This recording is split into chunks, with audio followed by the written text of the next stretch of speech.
ఒక్కసారి కొమ్మూరి గోల్డ్ కి కాల్ చేయండి. తాకట్లో ఉన్న మీ బంగారాన్ని విడిపించి మార్కెట్ ప్రైస్ కి వాళ్ళు కొనుక్కుని మిగతా డబ్బులు మీకు ఇచ్చేస్తారు.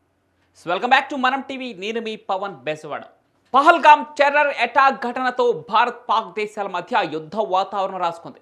ఇరు దేశాలు సై అంటే సై అంటున్నాయి. ఇక దీంతో తీవ్ర ఉత్కంఠ నెలకొంది. ఈ తరుణంలో భారత ప్రధాని నరేంద్ర మోడీతో కేంద్ర రక్షణ శాఖ మంత్రి రాజ్నాథ్ సింగ్ భేటీ అయ్యారు.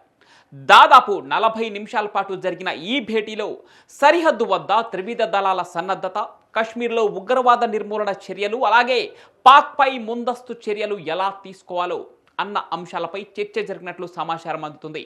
ఇక ఈ భేటీ తర్వాత దేశవ్యాప్తంగా ఒక్కటే సందేహం: యుద్ధానికి ముహూర్తం ఖరారయ్యిందా అనే ఊహాగానాలు ఊపందుకున్నాయి.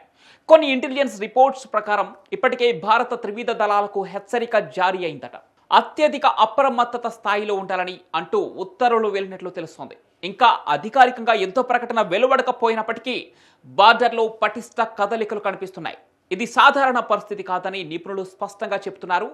ఎందుకంటే ఇలాంటి అత్యవసర భేటీలు సాధారణ ఉగ్ర దాడుల తర్వాత జరిగే రీతిలో లేవు. ఏదో గట్టిగానే జరగబోతోందని ఒక ఊహాగానం అయితే వ్యక్తమవుతోంది. ఇక ఈ సమావేశం తర్వాత ఏం జరగబోతుందని దానిపై దేశవ్యాప్తంగా ఆసక్తి నెలకొంది. దాయాది పాక్పై ఎలాంటి రియాక్షన్ తీసుకుంటారని దానిపై సస్పెన్స్ నెలకొంది. అయితే ఈ మీటింగ్ పాకిస్తాన్ వెన్నులో భయాన్ని పుట్టిస్తోంది. ఎందుకంటే పాకిస్తాన్ ఇప్పుడు మల్టిపుల్ క్రైసిస్లో ఉంది.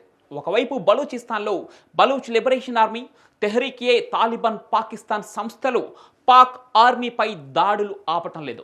మరోవైపు పాక్ సాధారణ ప్రజలతో ఇంటర్నల్ ఫైట్స్ వల్ల పాక్ ఆర్మీ సతమతమవుతోంది. ఇక పాక్ ఆర్థిక వ్యవస్థ దివాలా దిశగా అడుగులు వేస్తోంది. దేశంలో రూపాయి విలువ రికార్డు స్థాయిలో పడిపోయింది. డాలర్ ధర 300 మార్కులు దాటి పైకి ఎగబాకుతోంది. చక్కెర, పెట్రోల్, గ్యాస్ వంటి నిత్యావసర వస్తువులు కూడా ప్రజలకు అందే పరిస్థితి లేదు పాకిస్తాన్లో. ప్రజలు ఆందోళనలో ఉన్నారు. ఆర్మీపై అసంతృప్తితో ఉన్నారు. అందుకే ఇప్పుడిప్పుడే పాకిస్తాన్లో మిలిటరీ అధికారుల కుటుంబాలను విదేశాలకు పంపిస్తున్నారని టాక్ కూడా వినిపిస్తోంది. ఇటువంటి క్లిష్టమైన పరిస్థితుల్లో భారత్తో యుద్ధం చేస్తే తాము నామరూపాలు లేకుండా పోతామని పాక్ ఒకంత భయపడుతోంది. మరి చూడాలి ఈ రాబోయే 24 గంటల్లో ఏం జరగబోతోందో. ఇలాంటి అప్డేట్స్ కోసం stay tune to Manam TV.